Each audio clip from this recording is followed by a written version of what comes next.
This is the last thing I made on a sewing machine. I made it in 2001 when I was in 8th grade. And this is a sewing machine that TechSew just sent me so that I can learn how to use a sewing machine again and make leather goods out of it. So let's talk a little bit about what's going on, because you guys know for my whole career, I've only hand sewn everything.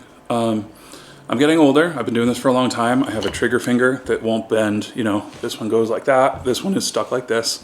And I want to be able to make bigger projects, bags, sewn straps, that kind of thing, without them taking me 8 to 10 hours. You know, bags can take 40 hours to hand sew. So what I did was I reached out on Instagram and I asked everybody, hey, I'm thinking about getting a sewing machine. I have no idea how to use one. What brands would you recommend? TechSew by and far was the one that everyone suggested. They have tons of resources online. They're great to deal with. So what I did was I emailed them. They didn't email me. And I was like, hey, do you want to work together? And so they provided the machine. There's no payment. There's nothing besides the machine. And I agreed to make a couple videos about my experience using the machine as a beginner. This is not a professional review. I openly do not know how to use a sewing machine. That's kind of the whole point. And they're not seeing this video before it goes out.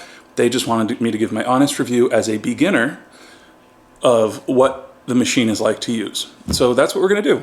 In this first video, I'm going to show you, I have the machine set up. I'm gonna show you a little bit about it. I'm actually running the entire machine and most of my shop after on solar. I built a whole system this summer. I'll show you a rough idea of how that works. It's pretty simple if you wanna set something like that up. It's not that expensive anymore. And we'll go through what I've learned how to make in the last like 2 weeks.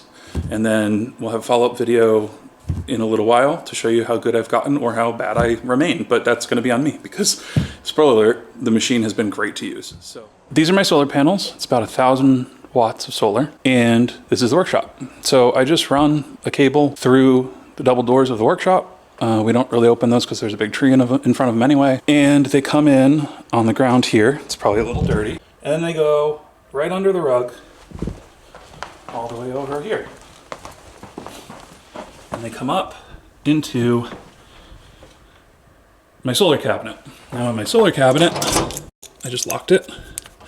In the solar cabinet, I'm not gonna give you a full rundown of solar, but here's a rough idea of what it looks like. So that right there is the charge controller, and that too.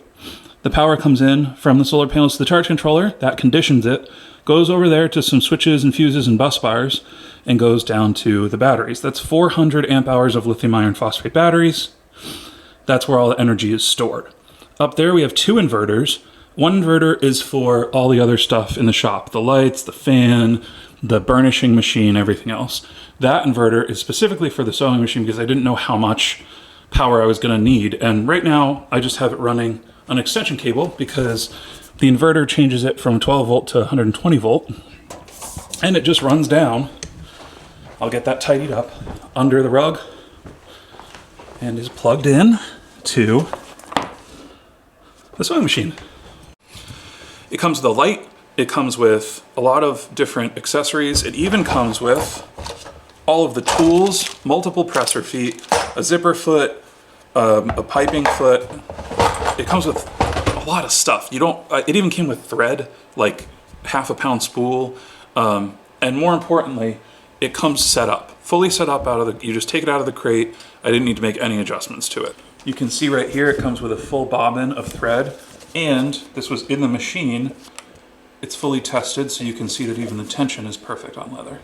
I think it's important to note that this machine, when I was talking to TechSew, they asked me what machine I wanted. And I told them, honestly, I've never used a machine before. I would like for you to recommend what machine I should get based on my use case. And they listened to me. They got information about what I was going to be using the machine for. And I told them I didn't want the most expensive. I didn't want the fanciest to show it off on video. I want, if someone were to call you and say, this is what I'm going to be using this machine for, what would you suggest? I want to see what you would suggest. Because you can call them, talk to them. The service is great. And they'll suggest a machine to you. They'll suggest different options. They'll tell you what will and won't work for what you want to do.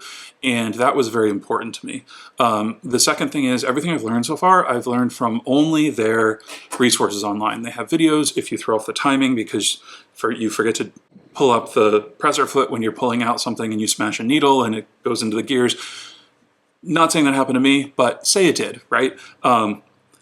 You can just look up how to retime your machine, and in 20 minutes you'll be back up and running. So it was important for me to get the full experience of what they were like to trust, because even though they sent me the machine, I was ready to, I had the money in my account, I was ready to just contact them and say, I'd like to buy a machine, and what do you recommend? And I wanted you guys to have that experience too.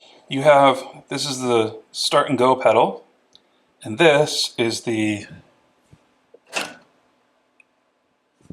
presser foot pedal. Brings the presser foot up, which loosens the thread, you can pull it, puts the presser foot down. So when you get a piece of leather, you put it in. This is the retractable roller guide. Then you have to remember to hold this thread, and it tells you right there.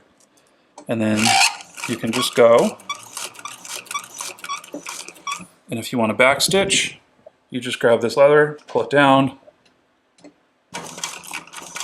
and it'll back stitch for you. And then you just keep going. You can see it stitches nice and slow, which is really good for someone like me, because I'm a beginner. And this roller guide makes sure that the stitching stays exactly the same distance from the edge the whole way. You can speed up, you can slow down. Now this is something I really like. If you want to do one, you just hit the pedal once. If you want to go back one stitch, you hold that lever down, and it goes back one stitch. I'm not even holding it and it's doing it. Obviously you would hold it usually. Now, if we want to get this leather out, if we press the presser foot, you could see the needle's still in. What we do is we press the back and it raises the presser foot. Or it raises the needle, and then we can just pull it free.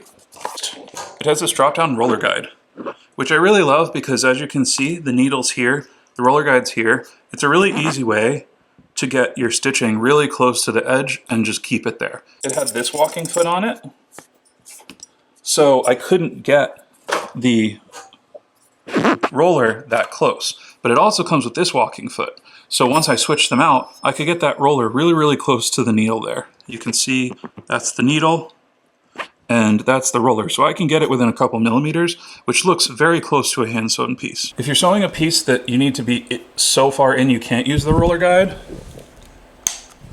there's a laser guide, which is really sick. So you just sew and you follow that laser, and it'll pretty much show you exactly where you're going the whole time. That's super helpful as a beginner. You have a super easy adjustment of how big your stitches are, going all the way to 1 or even past it to like 0 technically is really, really small for wallets, and then going all the way up, 4 or 5 is good for bags. This is your reverse lever, so when you're sewing, you can just grab that really quickly, and you don't even have to be looking, you can just grab it. It's big. My hands, I'm gigantic. My hand can almost fit the whole thing, so you're good there. It shows you how to replace your needle. I know most of you know how to do this, but if you've never used a sewing machine like I have, you don't have to look it up online every time. It's just right there, a picture. You know exactly how to do it. And lastly, you have insane control of how fast the machine can go. I've been keeping it down at like 700 right now, because even if I accidentally push the pedal down really fast, it won't go out of control. But this thing goes up super quick, and it has the speed reducer and servo motor that came fully installed. All I had to do was put this belt on and put the belt on up here. Everything else was installed and set up, which is fantastic. So what have I made so far? This is the first bag that I made. I wanted to make this bag. I've wanted to make one of these for a while by hand, and it's just, I have a bag that I've made similar to this. It's a 40-hour project, and I just didn't have time to do it because it wasn't for a customer, it was for me. Little things like, sorry, we have the light there, but little things like the strap being fully stitched. This strap would take 4 hours to make by hand. The bag, at least 30, because all of this is stitched. All of these are separate stitch lines. Then you have extra stitching here. You have a double seam all the way around. It's just something that I would never take the time to make. And if someone were to ask me to make one of these by hand, I'd have to say, I'm sorry, but that's 40 hours, with leather costs, it would be thousands of dollars. Now I can say it'll be hundreds of dollars. It might be high hundreds of dollars, but you're able to offer a much more affordable product with the same quality of materials, which I really like. I'm not saying there's anything wrong with charging thousands of dollars for a bag. If you can do that, that's great. But for the everyday person, they don't have that money, and I'm frankly not interested in maintaining a brand identity that supports paying that much for a bag. I want to make good, hardworking stuff that many people can enjoy. Just finished this one. It's a little tote bag. And again, this is something, you know, 2 bags in, I'm already doing edge binding, not with the attachment. You can do it by hand. I just glue it on and sew it up. The first one is not that great on the inside. The second one is getting a little better, so I'm starting to see improvement already. But yeah, I mean, this tote took me about 3 hours to make. This tote would take me about 20 hours to make by hand. So this is my first video showing you my machine. I'd say it's going pretty well. If you have any questions, leave them in the comments down below. Remember, I'm not a professional. I'm just someone who just got a sewing machine for the first time and is learning. And I will see you next one.